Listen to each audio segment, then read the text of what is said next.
Hello friends, welcome back to my YouTube channel Shikshan digital academy. English practice for TGT PGT exam की इस series में हम पढ़ रहे हैं लिटरेरी टर्म्स को।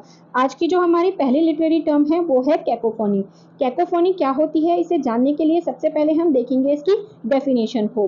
तो कैकोफोनी क्या है? Word producing a harsh and unpleasant sound, यानी कि कैकोफोनी का अर्थ क्या होता है? ऐसे शब्द जो कि एक हार्श या फिर अनप्लीजेंट साउंड को प्रोड्यूस करते हैं, उसको कैकोफोनी कहते हैं। इन लिटरेचर की बात करें तो the term refers to the use of word with sharp harsh hissing and unmelodious sound, यानी कि अगर लिटरेचर की बात करें तो लिटरेचर में ऐसे शब्दों को इसके जरिए इंडिकेट किया जाता है या ऐसे शब्दों के बारे में ये बात करता है जो कि बहुत ही ज़्यादा शार्प यानी कि तीखे होते हैं, हार्श यानी कि सुनने में बिल्कुल भी अच्छे नहीं होते। इसके अलावा अनमेलोडियस इनकी साउंड होती है। Primarily those of consonant to achieve desire result, यानी कि इसमें क्या है, कॉन्सोनेंट को लगातार इस्तेमाल किया जाता है जो कि सुनने में बिल्कुल भी अच्छे नहीं लगते, लेकिन इनका जो इस्तेमाल है वो कोई मतलब जो राइटर है, जो पोएट है, वो जो परिणाम चाहता है अपनी पोइट्री में उसको मतलब इच्छित परिणाम लाने के लिए इनका प्रयोग किया जाता है। आगे हम बात करते हैं इसके एग्जाम्पल की। एग्जाम्पल से आपको और अच्छे से क्लियर होगा कि कैकोफोनी क्या होता है। For example, I detest war because cause of war is always tribal, यानी कि यहाँ पर जो कोई व्यक्ति है वो ये कह रहा है कि मुझे जो वार है यानी कि जो युद्ध है वो बिल्कुल भी पसंद नहीं है, क्योंकि युद्ध के जो कारण होते हैं वो बहुत ही तुच्छ होते हैं। यहाँ पर जो ये शब्द है बिकॉज कॉज, ये क्या है? कैकोफोनी है। The part because cause is cacophony as because is followed by a word cause, जैसे कि जो बिकॉज है वो एक वर्ड, दूसरा जो है क्या, कॉज, उसको फॉलो करता है, यानी कि उसको फॉलो करके दूसरा शब्द कॉज आया गया है जो कि क्या है, सिमिलर साउंड वाला, यानी कि दोनों की जो साउंड है वो हमें सिमिलर सुनाई दे रही है। बिकॉज कॉज जो कि हमें कानों को, जो हमारे कान है उनको सुनने में अच्छा नहीं लग रहा, लेकिन इन दोनों की जो मीनिंग है वो क्या है, बिल्कुल ही अलग है, लेकिन इसकी साउंड क्या है, अनप्लीजेंट है, क्योंकि बिकॉज के बाद कॉज का इस्तेमाल किया गया है, यानी कि सेम कॉन्सोनेंट इस्तेमाल किए गए हैं, तो वो क्या है, हमारे कानों को अच्छे नहीं लग रहे हैं। As the same sound is repeated in two different word, क्योंकि दो शब्दों में एक ही साउंड को रिपीट किया गया है जो कि हमें लगातार सुनने में अच्छी नहीं लग रही है। तो इस तरह से जो इस तरह के शब्द इस्तेमाल किए जाते हैं जिनमें एक ही साउंड रिपीट होती है, उसको हम कैकोफोनी कहते हैं। आगे बात करते हैं हम दूसरे लिटरेरी टर्म की, जो कि है सिजियोरा। सिजियोरा क्या होता है, इसे जानने के लिए पहले देखेंगे इसकी डेफिनेशन। तो caesura is a natural pause और break in a line of poetry, यानी कि पोइट्री की जो एक पूरी कंप्लीट लाइन होती है उसमें कहीं कहीं बीच में जब हम उनको पढ़ते टाइम पे कहीं छोटा सा मतलब पॉज लेते हैं, यानी कि रुकते हैं, तो उसी को सिजियोरा बोला जाता है। सिजियोरा कैन बी थ्री काइंड, यानी कि थ्री काइंड के हो सकते हैं, यानी कि तीन टाइप के ये हो सकते हैं। तो वो तीन काइंड इसके कौन कौन से हैं उन्हें देख लेते हैं। तो सबसे पहला है मीडियल। मीडियल का अर्थ होता है occurring in the middle of the line, यानी कि जैसे मतलब कोई भी एक लाइन है, लाइन के बीच में अगर ये आता है, यानी कि हमने आधी लाइन पढ़ी, उसके बाद हमने एक पॉज लिया और उसके बाद हमने आगे की लाइन को कंप्लीट किया, तो इसको बोलते हैं हम मीडियल सिजियोरा। इसके बाद है इनिशियल। इनिशियल का अर्थ होता है शुरुआत में, यानी कि occurring in the beginning of the poetic line, यानी कि जैसे ही हमने पढ़ना शुरू किया, शुरुआत में ही कोई पॉज आ गया और उसके बाद हमने आगे की लाइन को कंप्लीट किया, तो ये हो गया इनिशियल सिजियोरा। इसके बाद तीसरा है टर्मिनल सिजियोरा। टर्मिनल सिजियोरा का अर्थ होता है occurring at the end of the poetic line, यानी कि पढ़ते हुए लाइन के बिल्कुल लास्ट में जाके कोई पॉज आ रहा है तो उसको हम बोलते हैं टर्मिनल सिजियोरा। तो ये इसके तीन टाइप है, यानी कि बीच में आ सकता है, शुरुआत में आ सकता है और एंड में आ सकता है। अब हम बात करते हैं जो सिजियोरा के टाइप्स हैं उनकी, कि कितने टाइप के सिजियोरा होते हैं। तो दो टाइप के मेनली सिजियोरा को माना जाता है। तो पहला है फेमिनाइन सिजियोरा। फेमिनाइन सिजियोरा क्या होता है, इसे जानने के लिए पहले हम देखेंगे इसकी डेफिनेशन। तो फेमिनाइन जो कैजुअल पॉज है, यानी कि जो फेमिनाइन सिजियोरल पॉज है वो occurs after a non stress and short syllable in a poetic line, यानी कि कोई भी पोएटिक लाइन है तो उसमें जो नॉन स्ट्रेस सिलेबल्स होते हैं या फिर शॉर्ट सिलेबल होते हैं उनके बाद, यानी कि आफ्टर उनके बाद, यानी कि उनके बाद इनका इस्तेमाल किया जाता है, यानी कि उनके बाद ही हमको रुकना होता है, जहाँ पर नॉन स्ट्रेस यानी कि कोई भी सिलेबल क्या होते हैं, नॉन स्ट्रेस होते हैं या फिर शॉर्ट होते हैं।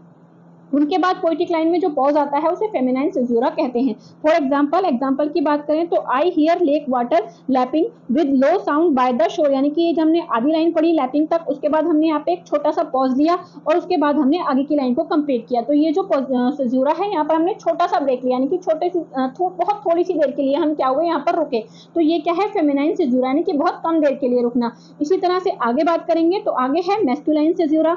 मैस्कुलाइन सिजियोरा क्या होता है, तो masculine caesural pause occurs after a long or accented syllable in a line, यानी कि बहुत ही लॉन्ग जो सिलेबल होते हैं, जैसे पीछे वाला देखा हमने कि वो शॉर्ट सिलेबल या फिर जो अनस्ट्रेस्ड सिलेबल होते हैं उनके बाद आता है, लेकिन जो मैस्कुलाइन सिजियोरा है वो जो लॉन्ग सिलेबल होते हैं उनके साथ आता है। It creates staccato effect in the poem. अब देखते हैं इसके एग्जाम्पल को। तो पहला एग्जाम्पल है हमारा of reads and stalls crickets fielding in the dank air, यानी कि जब हमने इसको पढ़ा तो जो क्रिकेट है, क्रिकेट के बाद एक लॉन्ग पॉज आता है, यानी कि थोड़ी देर के लिए हम यहाँ पर रुकते हैं, यानी कि जो हमने पीछे देखा फेमिनाइन सेज्यूरा उससे थोड़ा ज्यादा यहाँ पर रुका जाता है और उसके बाद आगे की लाइन को कंप्लीट किया जाता है। इसी तरह अगली लाइन है lacing this boot with vines steering glass beetle, यानी कि यहाँ पर भी हम थोड़ी ज्यादा देर के लिए रुके, तो इस तरह से जो फेमिनाइन है मैस्कुलाइन सेज्यूरा कहलाता है। आगे हम बात करते हैं तीसरे लिटरेरी टर्म्स की, जो कि है कैंटो। कैंटो क्या होता है, तो इसे जानने के लिए सबसे पहले देखते हैं इसकी डेफिनेशन।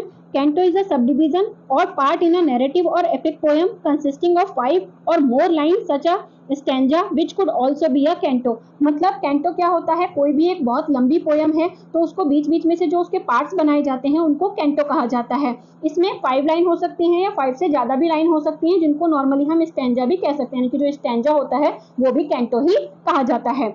आगे बात करें तो जो कैंटो वर्ड है, canto word originate from Latin word, इसका जो ओरिजिन है वो लैटिन वर्ड कैंटस से होता है, जिसका अर्थ होता है सॉन्ग। यानी कि ये भी एग्जाम के लिए इंपॉर्टेंट हो सकता है कि जो कैंटो है उसका वह अर्थ क्या होता है, तो उसका जो अर्थ होता है वो होता है सॉन्ग, यानी कि गाना उसका अर्थ होता है। इन लिटरेचर की बात करें तो जो एडमंड स्पेंसर थे, Edmund Spenser is the first poet who used this division in his poem the Faerie Queene, यानी कि एडमंड स्पेंसर ऐसे पहले पोएट थे जिन्होंने जो कैंटो है उसका इस्तेमाल अपनी फेमस पोएम फेरी क्वीन में किया था। अब देखते हैं हम कि कैंटो होता क्या है। अभी तो हमने पढ़ा कि कैंटो क्या है, जो स्टैंजा या सब डिवीजन होता है, कि किसी पोएम को जब डिवाइड कर दिया जाता है छोटे छोटे पार्ट्स में तो उसको कैंटो कहते हैं। जैसे कि ये विलियम वर्ड्सवर्थ की पोयम है द सॉलिटरी रेपर, तो यहाँ पर जो ये आपको अलग अलग पार्ट्स दिखाई दे रहे हैं, यानी कि ये पोयम तो एक ही है लेकिन ये क्या है, अलग अलग पार्ट्स इसके दिखाई दे रहे हैं। तो ये पूरी लॉन्ग नैरेटिव पोयम को क्या है, मतलब 4 पार्ट्स में डिवाइड कर दिया गया है। तो ये जो 4 पार्ट्स बनाए गए हैं यही क्या है, कैंटो हैं। क्योंकि अगर कंटिन्यू हम इतनी लंबी पोयम को एक के बाद एक पढ़ते जाएंगे तो इंसान क्या होता है, थोड़ा बोर होने लगता है। तो इसलिए इंसान बोर ना हो और पूरी पोयम को पढ़ सके, तो इसलिए उसको क्या है, छोटे छोटे पार्ट्स में डिवाइड कर दिया जाता है। तो इन्हीं छोटे छोटे जो डिवीजन होते हैं इनको ही कैंटो कहा जाता है। उम्मीद करती हूँ आपको समझ में आ गया होगा कि कैंटो क्या होता है। आगे हम बात करेंगे एक और लिटरेरी टर्म की, जो कि है कार्पे डिएम। कार्पे डिएम क्या होता है, तो it is a Latin phrase. ये क्या है, एक लैटिन फ्रेज है जिसका अर्थ होता है सीज द डे, यानी कि इसका जो मीनिंग है वो सीज द डे है और ये एग्जाम के लिए बहुत ही इंपॉर्टेंट है। आगे बात करते हैं कि इसका अर्थ क्या होता है।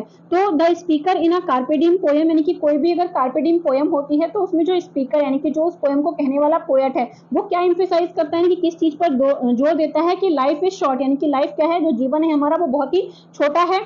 टाइम इज फ्लीटिंग, और टाइम क्या है, फ्लीटिंग यानी कि उड़ने वाला, यानी कि एकदम से जाने वाला है। So make the most of present pleasure, तो इसलिए क्या करना चाहिए, जो भी वर्तमान में है उसका ज्यादा से ज्यादा आनंद ले लेना चाहिए। तो इसका जो ये लैटिन फ्रेज है इसका अर्थ ये होता है कि जो जीवन है मतलब बहुत ही छोटा दिन कह सकते हैं, यानी कि छोटा है, यानी कि जो भी हमारा जीवन है, जो भी चीजें हैं बहुत ही कम समय के लिए हैं। तो जितने समय के लिए भी वो हैं उनका हमें ज्यादा से ज्यादा आनंद ले लेना चाहिए। तो इस तरह से आज के इस वीडियो में हमने कुछ लिटरेरी टर्म्स को देखा। इसके अगले वीडियोस में हम और लिटरेरी टर्म्स को देखेंगे। अगर आप इसी तरह से मेरे साथ लिटरेरी टर्म्स को पढ़ना चाहते हैं तो बने रहिए मेरे साथ। Thank you for watching.